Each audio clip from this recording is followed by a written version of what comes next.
Unfortunately, this sentiment is far from the truth. Words, both positive and negative, have great power. Words tell you how to feel about someone based on the descriptors that you pick. Many different words have been used to describe me, and each have carried a different weight. When people began describing me as a mother, there was a sense of honor attached to that title. When I began as a stay-at-home mom, there was a different picture painted of me than when I was a working mom. My titles thus far in life had been very positive in their different ways. In 2008, something terrible happened, and I was described by a new word, victim. My husband of 9 years violently attacked me. On the night of July 2nd, 2008, he came home from church and just lost it. He began by strangling me.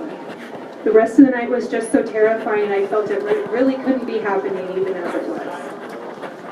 I was raped, tied to a chair, and held at gunpoint by a man who was simply out of his mind.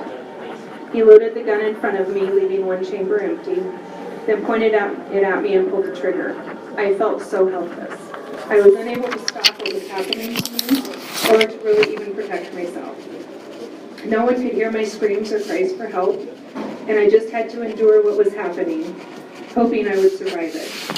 I made a deal with God that I would do everything in my power to help others not feel so helpless if I could just make it out of this one.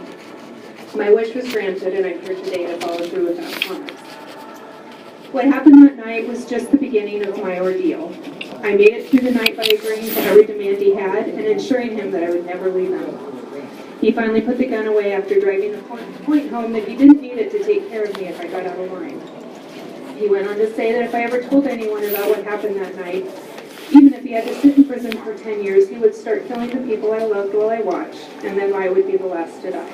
He meant business. I still believe he will attempt to follow through. When I finally got away from him, I was too terrified to say anything. If no one believed me and he found out I said something, he would certainly follow through with his threat. There would be no stopping him this time. Aided by my employer, I finally reported what happened to me and the police began to help me. My introduction to the police is where I learned my new title, victim. The term for someone in my situation is victim. The label was a crushing blow to me. I know the picture that came to my mind when I heard the words domestic violence victim was not a positive one. I was now saddled with this event as a way to describe me. I made the conscious decision to have this event be something that happened to me and not something that defined me. I found lots of help within the system during my comeback from this event. Many kind, well-meaning people, police officers, advocates, prosecutors, all of whom I know have benefited from the training and resources provided by the Violence Against Women Act, were there to help me, and I appreciate every single one of them. However, this new title of mine, victim, kept slipping out during our interactions, and I continued to fight the title of victim as I worked my way through my recovery. It really made me want to be the exact opposite of what they were saying I was.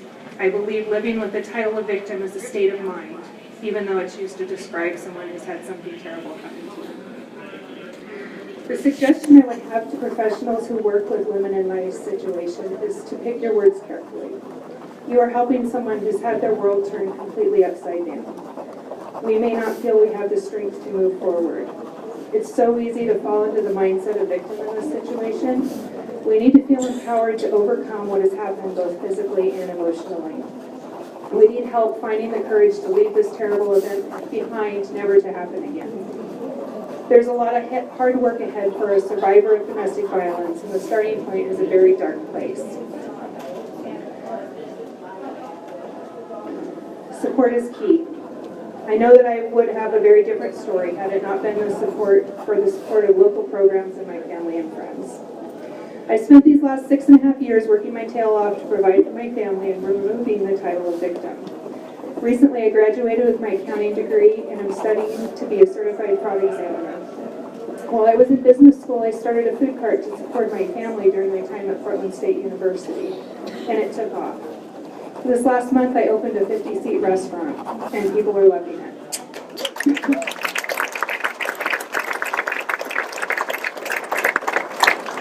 Last year, Portland State University asked me to be a part of their Fearless Camp. The title they gave me is Fearless Entrepreneur. Talk about empowering.